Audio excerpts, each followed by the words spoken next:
नमस्कार, खास बात में आप सबका स्वागत है।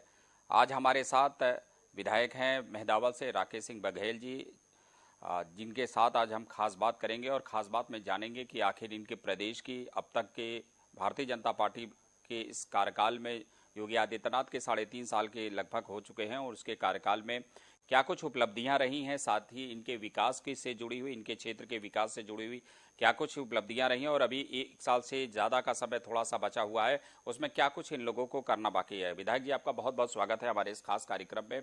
सबसे पहले हमारे दर्शकों को ये होगी कि आपको राजनीति में आने की क्या सूझी, क्यों राजनीति में आप आए और कैसे इसका हुआ, शिक्षा दीक्षा कैसे हुई, थोड़ा सा पहले अपने बारे में बताइए, फिर हम आपके दूसरे पहलू पे जाने की कोशिश। राजनीति में आने के पीछे पूज्य योगी आदित्यनाथ जी महाराज जी का आशीर्वाद से हम लोग आए हैं।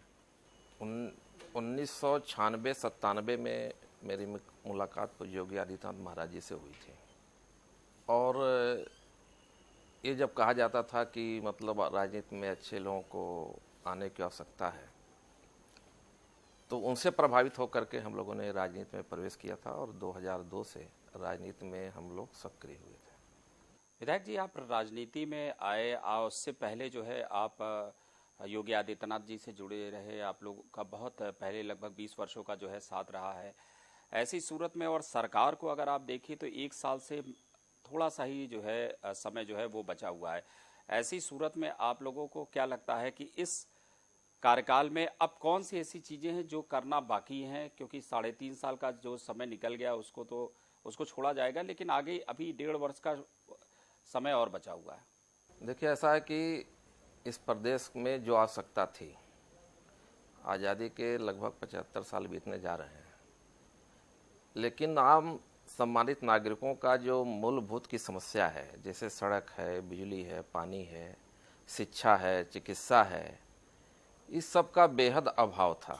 मैं कह सकता हूँ कि बहुत सारे चमकती हुई बिल्डिंगें लोगों ने बनाई थी, लेकिन जो इंफ्रास्ट्रक्चर होना चाहिए था, जो गरीबों के उत्थान के लिए काम होना चाहिए था, वो काम प्रदेश के अंदर नहीं हो पाया, जिसको पूज्य योगी आदित्यनाथ महाराज जी की सरकार जो 3.5 साल बीत चुके हैं, लगातार उसको काम करने का प्रयास की है। काम हुआ भी है और काम हो भी रहा है। मैं समझता हूँ जब से सरकार बनी है तब से लगातार कोई दिन, कोई घंटा बाकी नहीं है जिस समय की गरीबों के लिए, कल्याण के लिए उनके काम न हो रहा हो। उनकी जो समस्याएं हैं, जैसा मैंने पहले भी कहा कि मूलभूत जो समस्याएं हैं उसको फोकस करके काम चल रहा है और काम हो भी रहे हैं। 3.5 साल का जो समय बचा हुआ निकल चुका है, उसमें इस सबसे बड़ा जो संकट आपकी सरकार पे आया है, संकट या एक चुनौती आप कहेंगे कि चुनौती जो सबसे बड़ी आई है वो कोरोना काल की आई है। लगभग आप देखिए 9 महीने का 8 महीने का समय हो चुका है। कोरोना की जो वैश्विक महामारी है उसमें तमाम प्रवासी मजदूर जो है अपने पलायन कर कर वापस जो है क्षेत्र में पहुंचे, आप लोगों के क्षेत्र में पहुंचे। साथ ही साथ उनके पास सबसे बड़ी समस्या है, उसके अलावा कृषि की समस्या जो है, कृषि का है जो आपदा है, जो आपदा हुई है, मौसमी जो बरसात हुई, उसके अलावा जो आपने देखा कि जिस तरह से जो मजदूरों को जो परेशानी हुई है, उसमें आप लोगों ने इस चुनौती को किस तरह से देखा और किस तरह से आप लोगों ने हैंडल किया आपने? देखिए, जो प्रवासी मजदूर की जहाँ तक बात है, वहाँ से लोग आए तो हमारे सरकार ने भी, चाहे वो केंद्र की सरकार हो, चाहे प्रदेश की सरकार हो, चाहे संगठन हो, भारतीय जनता पार्टी का संगठन हो, तमाम स्वयंसेवी संगठन जो राष्ट्रवादी विचारधारा से ओतप्रोत हैं, उन लोगों ने भी, जैसे राष्ट्रीय स्वयंसेवक संघ है, ने कितनी मेहनत की है, ये किसी से छिपा नहीं है। सबने देखा है कि सेवा भाव से सभी लोग सड़कों पर आकर के, जो लोग पीड़ित थे, जो लोग आ रहे थे, जो परेशान थे, उनकी सेवा किया गया, उनकी मदद की गई है। और हर स्तर पे मैं समझ सकता हूँ सेवा काल में यदि कोई दिखा है तो भारतीय जनता पार्टी दिखी, दूसरा कोई संगठन नहीं दिखा है। ये आप सबसे कोई छिपा नहीं है और ये दावे के साथ कहा जा सकता है कि पूरी तत्परता के साथ, तन्मयता के साथ उनकी सेवा की गई है। और उनको, प्रवासी मजदूर जो वापस आए हैं, उनको रोजगार के अवसर भी उपलब्ध कराए गए हैं। साथ साथ उनको 14 दिन, 15 दिन, महीने भर तक का राशन भी निःशुल्क उपलब्ध कराया गया है। उनके खाने पीने की व्यवस्था हुई है। हम लोगों ने भी तमाम क्षेत्रों में जा कर के इसको किया है, बांटा है। और सरकार ने भरपूर इसमें उनकी मदद की है। लेकिन फिर भी विधायक जी अगर आप देखिए तो तमाम ऐसे विधायक बीच बीच में आए जिनको जो सरकार से असंतुष्ट हैं, यानी सरकार का मतलब योगी आदित्यनाथ से असंतुष्ट थे, या आपकी अपनी जो प्राथमिकताएं रहीं क्षेत्र में विकास को लेकर हो गई या विधायक निधि को लेकर हो गई, इससे बड़ा असंतोष दिखाई पड़ा। कई बीच बीच में इस तरह की खबरें भी आती रहीं, मीडिया में भी हमारे पास आती रही, और कुछ ऐसे विधायक हैं जिन लोगों ने व्यक्तिगत तौर पर मिलकर भी जो है इन चीज़ों को रखा है। क्या ये असंतोष, किस तरह से असंतोष रहा कि आप योगी आदित्यनाथ उन विधायकों की जो है इस चीज़ को भली भांति समझ नहीं पाए? नहीं, असंतोष जैसी कोई बात तो नहीं है, छोटी मोटी समस्याएं हो सकती हैं, और सरकार जब से बनी है तब से समस्याओं के लिए ही दिन रात जूझ रही है। जो अभी तक की जो समस्याएं थी आम नागरिकों की, जो कोई नहीं कर पाया, वो इस प्रदेश के यशस्वी तपस्वी मुख्यमंत्री ने किया है, और उनका दूसरा कोई लक्ष्य नहीं है। यहाँ पे ये मुख्यमंत्री भी उनका उसी प्रकार से सेवा भाव का काम है, वो सेवा भाव का काम चल रहा है। मैं समझता हूँ कि हमारे भी क्षेत्र में बहुत सारे काम हुए हैं। जहाँ तक रोजगार की बात है, उसमें हमारे जो विधानसभा है उसमें इंफ्रास्ट्रक्चर पे पूरा फोकस होकर के काम हुआ है। पर्यटन के क्षेत्र में भी काम हुआ है कि पर्यटन के रूप में विकास करके यहाँ के लोगों को रोजी रोटी से जोड़ा जाए। तो मैं तो नहीं समझता कि कोई विधायक का संतुष्ट है। सरकार ने इतना काम किया है कि हमको बताने के लिए ही, आप समझ लीजिए, यदि बताना हम शुरू करें तो कई दिन लग जाएंगे। हर क्षेत्र में हुआ है, कोई ऐसा विधायक नहीं जिसके क्षेत्र में ना हुआ हो। नहीं, हम वही जानना चाहेंगे कि अगर हम इंडिविजुअल राकेश सिंह बघेल की अगर विधायक, अगर मेहदावल की हम बात करें, आपकी जो विधानसभा क्षेत्र है वहाँ की बात करें, तो इन 3.5 साल में हम यानी कि वो कौन कौन सी चीज़ें, कौन सी सड़कें आपने बनवाई, रोजगार के इंफ्रास्ट्रक्चर के लिए आपने कौन कौन से प्रयास किए, या आपकी सरकार से आप कौन कौन सी निधि ले आए जिसकी वजह से तमाम चीज़ें, 5 उपलब्धियां आपके क्षेत्र की हम जानना चाहेंगे। देखिए, 5 उपलब्धियों में हम ये कहेंगे कि बिजली की समस्या आप सबसे छिपी नहीं है। पिछली सरकार थी, आपने देखा होगा कि चारों तरफ अंधेरा ही अंधेरा नजर आता था। आज देखिए हमारे वहाँ 18 घंटे लाइट मिल रही है, 20 घंटे तहसील मुख्यालय पे, 18 घंटे सभी क्षेत्रों में लाइट मिल रही है। सड़कें लगातार बन रही हैं, चाहे वो ग्रामीण अंचल की सड़कें हों, चाहे वो MDR हों, ODR हों, ये सब सारी सड़कों चौड़ीकरण का काम चल रहा है और उसके स्ट्रेंथनिंग का काम चल रहा है। और जब सड़क, बिजली, पानी, चिकित्सा, शिक्षा अच्छी होगी तभी तो वहाँ पर विकास होगा और लोगों का उत्थान, आगे लोग बढ़ेंगे। बिना इसके कैसे संभव है। रुकते हैं एक बहुत छोटे से ब्रेक के लिए, और ब्रेक के बाद आएंगे तो जानेंगे कि उत्तर प्रदेश में जो सरकार चल रही है उस सरकार के पीछे आगे कौन सा उनका मोटो है और विधायकों के इसमें किस तरह की योगदान रहेगा। लक्ष्य सिर्फ 1.5 साल का और बचा हुआ है। एक बहुत से छोटे से ब्रेक के बाद जल्द लौटते हैं।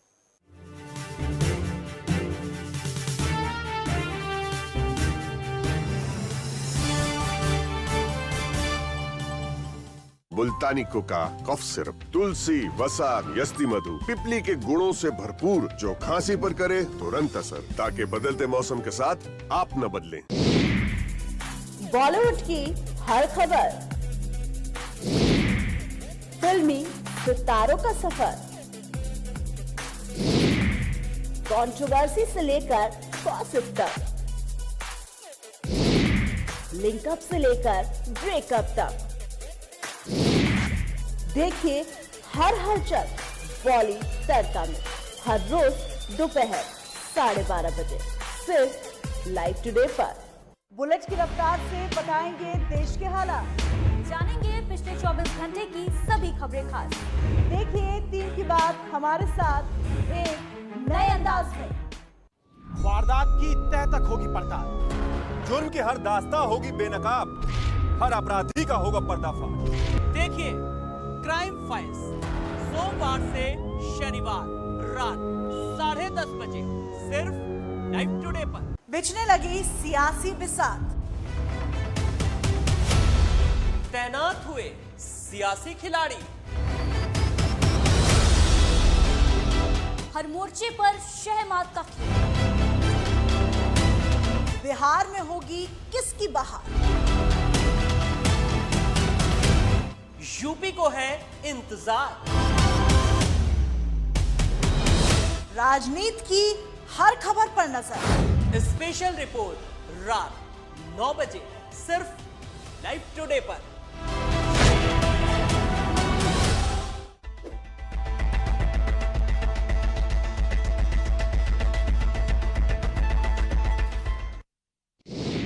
अगर नौकरी में तरक्की न मिलने, आपसी संबंधों में खटास होने, घर वालों से सम्मान न मिलने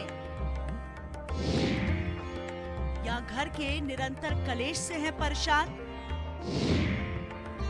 तो कॉल करिए 9795777775 पर, जहां आचार्य धनंजय जी आपको देंगे हर समस्या का समाधान। देखिए नक्षत्र चक्र हर रोज सुबह 7:30 बजे सिर्फ लाइव टुडे पर। आपकी आवाज, आपकी ताकत, आपका अपना न्यूज चैनल लाइव टुडे अब उपलब्ध है ZEE5 पर।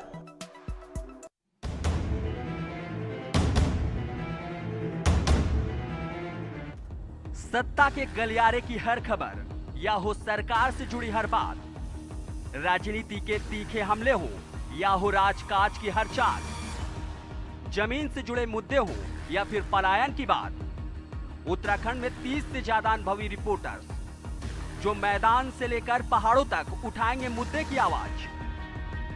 देवभूमि से हर खबर हमसे लीजिए। देखिए उत्तराखंड लाइव सुबह 9 बजे, दोपहर 2 बजे और शाम 6 बजे सिर्फ लाइव टुडे पर। बॉलीवुड की हर खबर, फिल्मी सितारों का सफर, कंट्रोवर्सी से लेकर गॉसिप तक, लिंकअप से लेकर ब्रेकअप तक, देखिए हर हलचल बॉली तड़का में हर रोज दोपहर 12:30 बजे सिर्फ लाइव टुडे पर।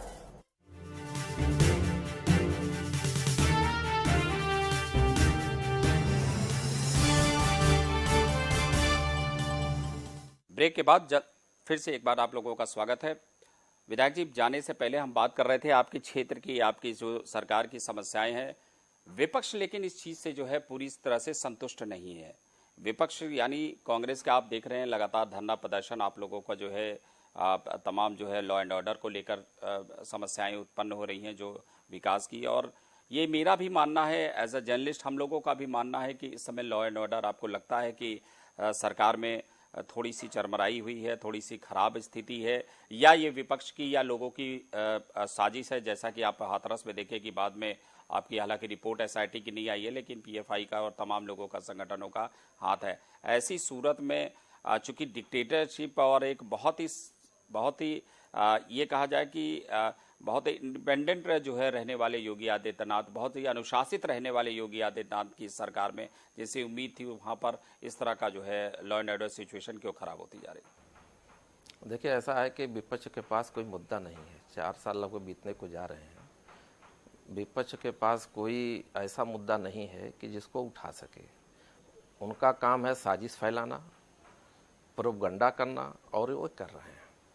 दूसरी चीज़ ये है कि आप देखिए प्रदेश के अंदर 4 साल बीतने के बाद भी एक भी भूख से मौत नहीं हुई है, जो सबसे बड़ा मैं एक उदाहरण आपको दे रहा हूँ। पहले की सरकारों को मैंने देखा है, अक्सर आपको मीडिया में चलता था कि भूख से फला जगह मौत हो गई, यहाँ हो गई, वहाँ हो गई, लेकिन ये सबसे बड़ा मैं आपको बता रहा हूँ कि सबसे बड़ा कार्य सरकार का आप देख सकते हैं कि एक भी कहीं भी पूरे प्रदेश के अंदर कोई आदमी भूखा नहीं है। इस वैश्विक महामारी कोरोना काल में भी कोई आदमी भूखा नहीं है। मतलब सबको राशन पहुंचाना, सबको सारी व्यवस्था करना, ये बहुत बड़ा कार्य है, एक कार्य हुआ है। आप इसी को देख लेंगे। रही बात कानून व्यवस्था की, कानून व्यवस्था में भी आप देख लें पहले क्या क्या होता था, क्या क्या इसी लखनऊ के अंदर नहीं हुआ है। CO जैसे मतलब अधिकारी को जीप के बोनट पे बैठा करके लोगों ने खिंचवाया है। तब कहाँ था कानून व्यवस्था को मतलब जो है कहने वाले, उस समय तो आपने कुछ नहीं कहा। आज आप कानून व्यवस्था की बात कर रहे हैं। उस समय तो सरकार जिसकी भी थी, समाजवादी पार्टी की सरकार थी, ये लोग कानून व्यवस्था की बात करेंगे। कांग्रेस की और सारे राज्यों में सरकार है, वहाँ की कानून व्यवस्था उठा के देख लीजिए। उत्तर प्रदेश में कोई नहीं आज कह सकता है कि मेरी FIR दर्ज नहीं हो रही है। FIR सबकी दर्ज हो रही है। जो भी कराना चाहता है, उत्तर प्रदेश सरकार ने, पूज्य योगी आदित्यनाथ महाराज जी ने कहा है कि सबकी FIR दर्ज होनी चाहिए, उसको सही विवेचना होनी चाहिए और सही विवेचना करके सामने तथ्य आने चाहिए। हाथरस की जो घटना है वहां भी देखिए FIR तत्काल दर्ज हुई, उस समय भी पीड़िता ने जो बयान दिए वो बयान दर्ज हुए, उनकी FIR दर्ज, इस पर कार्रवाई शुरू हो गई। बाद में बयान कुछ बदलते चले गए और जो बयान बदले हैं, अब जो सही तथ्य वो भी आना सामने शुरू हो गया है। दूध का दूध और पानी का पानी हो जाएगा। CBI तो FIR जो आप दर्ज करा रहे हैं उससे NCRB की जो रिपोर्ट है उसके तहत जो है, आपको नहीं लगता है कि जब सबकी FIR दर्ज होगी, क्योंकि बहुत सी ऐसी FIRs होती हैं जो कि द्वेष की भावना से होती हैं, मंशा की, जैसे आप उदाहरण के तौर पे आप दहेज हत्या देख लीजिए, जिसमें कि पुलिस का भी मानना है कि 90% FIR जो है दहेज पीड़न पे होती है या दलित एक्ट पे लग रही है, वो फेक की तरह से होती है या मंशावत उसको कराई जाती है। उससे क्या नहीं लगता कि आपके सरकार का ग्राफ भी जो है, क्राइम का ग्राफ बढ़ेगा? क्योंकि FIR तो दर्ज हो रही है, वो तो आंकड़े बढ़ेंगे कि उत्तर प्रदेश में इतने आंकड़े। पहले दिन ही जब सरकार बनी थी तो ये कहा गया था कि कोई भी FIR दर्ज कराना चाहता तो FIR दर्ज होनी चाहिए। किसी को ये मौका कहने का नहीं मिलना चाहिए कि हमारी FIR दर्ज नहीं हुई, हमारी ये कंप्लेंट है, शिकायत है, उस पर काम नहीं हुआ। तो किसी की यदि कंप्लेंट है, झूठी है या सही है, मैं इसमें नहीं जाना चाहता, लेकिन कंप्लेंट दर्ज हो गई है, पुलिस का काम है उसकी विवेचना करना, सही तथ्य सामने लाना, वो लाया जा रहा है। कोई घटना बताइए जहाँ का पर्दाफाश नहीं हुआ, जहाँ लोग जेल में नहीं गए, बड़े से बड़े माफियाओं को अभी आपने देखा है। क्या किसी की हिम्मत थी इन माफियाओं के ऊपर बुलडोजर चलवाना? तमाम गुंडे, तमाम अपराधी, तमाम माफिया सरकारी जमीनों पे कब्जा किए हुए थे, तमाम प्राइवेट प्रॉपर्टी को कब्जा किए। में 83 करोड़ रुपए की संपत्ति जो है जब्त हुई। किसको देखिए ना आप, 75 साल से आज़ादी, 75 साल से आप देख रहे हैं, कभी ऐसी कार्रवाई हुई? आखिर में किसके राज्य में माफिया फूले फले, बताइए आप? किसके राज्य, किसके सरकार में सब हुआ है? और जो हुआ है वो अब धराशायी हो रहा है। धराशायी हो रहा है तो लोगों को अब कुछ नहीं मिल रहा, तो साजिश मिल रही है। प्रोपगंडा जो फैलाया जा रहा है, इसके पीछे लोग कौन हैं? वही लोग हैं जो माफिया हैं, जो गुंडे हैं, जो बदमाश हैं, जो निस्तेनाबूद हो रहे हैं। तो खड़े तो हो ही रहा है, प्रोपगंडा तो हो ही रहा है। कुछ नहीं मिल रहा तो प्रोपगंडा करके ही मतलब लोगों, जनता का जो विश्वास है उसको चाहते हैं किसी तरह तोड़ा जाए, लेकिन वो तोड़ने में सफल नहीं होंगे। जनता का विश्वास आज भी कायम है और उत्तर प्रदेश में पूज्य योगी आदित्यनाथ महाराज जी के ऊपर पूर्ण जनता का समर्थन है, पूर्ण विश्वास है। और दावे के साथ कह रहा हूं कि 1 साल जो बचा है उसमें भी जिस प्रकार से काम चल रहे थे उसी प्रकार से होंगे। जो सेवा का भाव है, जो सेवा का भाव लेकर के पार्टी चल रही है, पूज्य योगी महाराज जी चल रहे हैं, जो सेवा और संकल्प का भाव है, ये निश्चित रूप से पूर्ण होगा और संपूर्ण प्रदेश का विकास और सबका गरीबों का उत्थान, गरीबों का कल्याण सरकार का ध्येय है, सरकार अपनी पूर्ण करेगी। सबसे बड़ी जो आपकी महंत अवैधनाथ की जो उपलब्धि थी या उनका संकल्प था या विश्व हिंदू परिषद का था या पूरे हिंदू समाज का, अगर आप देखिए तो सबसे बड़ा एक जो बहुत बड़ा जो उनके मन का जो एक उनकी इच्छा थी, इच्छा कहे उनका संकल्प था कि राम मंदिर बन जाए। राम मंदिर को पूरी तरह से जो है कोर्ट ने फैसला भी दे दिया और राम मंदिर भूमि पूजन भी हो गया है। अब इसके बाद जो है अगर देखा जाए तो आप लोगों की सरकार की क्या दूसरी है? क्या आपको नहीं लगता कि सरकार को इस बाबत सोचना चाहिए? और आप लोग विधानसभा में या महाराज जी से मिलकर भी आप लोग क्या इस प्रश्न को नहीं कि देश में जो है जिस तरह से जनसंख्या बढ़ी जा रही है उसका उसकी रोकथाम हो, क्या ये सरकार का एक एजेंडा अभी आप लोग शामिल नहीं करेंगे? दूसरी सबसे बड़ी बात है कि जिस तरह से जो उत्तर प्रदेश में जो पलायन की जो समस्याएं आती जा रही हैं उसमें इंफ्रास्ट्रक्चर जो रोज़गार का है, वो रोज़गार का जो सबसे बड़ी जो समस्या खड़ी हो रही है। तमाम जो इस समय जो पलायन हुए हैं, जो प्रवासी मजदूरों का पलायन हुआ है, उनको जो है अब बाहर प्रदेश हैं, दूसरे प्रदेश हैं, भारत का हिस्सा ही, हम इसमें कोई वो नहीं करते हैं, पूरे भारत के नागरिक एक हैं। लेकिन उसके बावजूद भी गुजरात में, महाराष्ट्र में, मध्य प्रदेश में, छत्तीसगढ़, राजस्थान में, इन जगहों पर जो है वो उत्तर प्रदेश, बिहार के लोगों को जो है वो अब लेने को तैयार नहीं होते हैं। ये जो समस्याएं आपको अपने क्षेत्र में भी तमाम जो मजदूर हैं वो बताते होंगे। लेकिन राम मंदिर की उपलब्धि कैसे मानते, मेरा प्रश्न यही है। और दूसरा जो है आप लोगों के आगे क्या? देखिए, राम मंदिर का जो मुद्दा है, सभी जो हिंदू हैं या भारतवर्ष के लोग हैं, ये भी आप कह सकते हैं कि भारतवर्ष के लोग हैं, सबकी इच्छा थी कि भव्य राम मंदिर का निर्माण हो और सभी की जन आकांक्षाओं पूरी हुई है कि राम मंदिर निर्माण शुरू हुआ है। ये हम सब सौभाग्यशाली हैं कि ये जो राम मंदिर निर्माण शुरू हुआ है ये इस देश के यशस्वी जो हमारे प्रधानमंत्री हैं भाई नरेंद्र मोदी जी, वो भी संत हैं, और उत्तर प्रदेश के मुख्यमंत्री जी भी पूज्य योगी आदित्यनाथ महाराज भी संत हैं। दो संतों की देख रेख में जो निर्माण या कह सकते हैं पूजन का कार्यक्रम हुआ, निर्माण कार्य प्रारंभ हुए हैं, ये कितना अच्छा सुखद अनुभव है। इससे अच्छा और हो ही क्या सकता है। आप यदि थोड़ा सा देर के लिए यदि प्रधानमंत्री और मुख्यमंत्री पद हटा दें तो संतों की देख रेख में राम मंदिर बनना, इससे अच्छा कुछ हो सकता है? संत तो सभी हैं, सब, चाहे नित्य गोपाल दास भी संत हैं। नहीं भाई, उसमें सब लोग समाहित हैं। ऐसा नहीं है। संतों में देखिए अशोक सिंघल भी संत थे, सभी लोग। राम मंदिर के निर्माण के लिए कौन नहीं चाहता था राम मंदिर की निर्माण हो? कुछ लोग अपने स्वार्थ में नहीं चाहते थे कि राम मंदिर न बने, उसको एक राजनीति की दृष्टि से देखते थे, वोट बैंक की दृष्टि से देखते थे, वो लोग समस्या बने हुए थे। लेकिन ये बहुत समय बहुत अच्छा है कि दो संत के नेतृत्व में राम मंदिर का भव्य निर्माण हो रहा है, और माननीय उच्चतम न्यायालय का फैसला भी इसी समय आया है। ये समय है, समय के अनुसार सब कुछ हो रहा है। विधायक जी, प्रश्न जो है बहुत ज़्यादा नहीं बचे हुए हैं, समय भी हमारे पास बहुत कम है।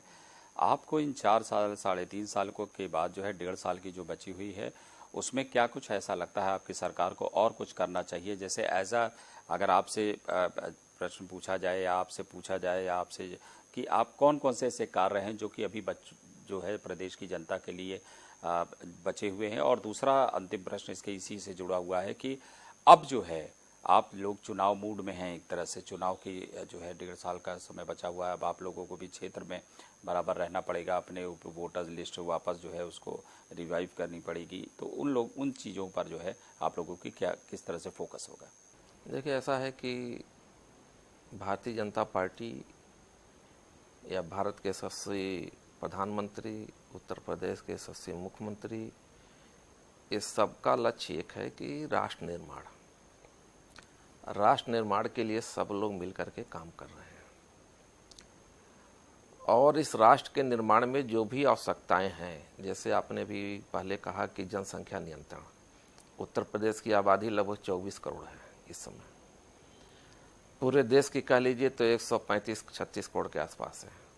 तो जनसंख्या एक समस्या है, और जनसंख्या नियंत्रण के लिए काम होना चाहिए। इस पे वोट बैंक से ऊपर उठ करके हम सबको इस पे निर्णय लेना चाहिए कि जनसंख्या नियंत्रण यहाँ पे उत्तर प्रदेश में हो। एक तो ये, दूसरा ये है कि जो गरीब हैं उनके कल्याण के लिए काम हो, और वो काम सेवा और संकल्प दोनों जो है इस भाव से काम होना चाहिए। उसी भाव से पूज्य योगी आदित्यनाथ महाराज जी और इस देश के यशस्वी प्रधानमंत्री उस काम में लगातार लगे हुए हैं और उस काम को कर रहे हैं। साथ ही साथ जो विकास के काम है, रोजगार की बात आपने किया, रोजगार भी मैं नहीं कहता कि समस्या नहीं है, समस्या तो है उसमें कि इतने विशाल प्रदेश है, इतना विशाल देश है, और रोजगार सबको उपलब्ध होना चाहिए, और उस पर भी काम लगातार सरकार के द्वारा किया जा रहा है। और मैं नहीं कहता कि एक साथ सबको हो जाएगा, लेकिन उस क्षेत्र के लिए रोजगार के अवसर ज़्यादा से ज़्यादा उपलब्ध हों और लोग रोजी रोटी से जुड़ें, इस पर पूरा फोकस सरकार का है। विधायक जी, आप हमारे इस खास कार्यक्रम में आए, आपने बहुत सी अपनी क्षेत्र की बातें रखी, योगी आदित्यनाथ जी के बारे में आपने जानकारी दी, इस प्रदेश की जनता के और क्या विकास होगा उसके बारे में आपने जानकारी दी। आपका बहुत बहुत शुक्रिया जो आप हमारे इस कार्यक्रम में आए। तो खास बात में बस इतना ही। अगले हफ्ते एक नए शख्सियत के साथ जानेंगे कि क्या कुछ उनके क्षेत्र की समस्याएं या उनकी क्या कुछ विकास कार्य हैं। तमाम समस्याओं को, तमाम प्रदेश की जो है जनता की प्रश्नों को लेकर हम अगले कार्यक्रम में रहेंगे। मुझे और पूरी टीम को दीजिए इजाज़त। नमस्कार।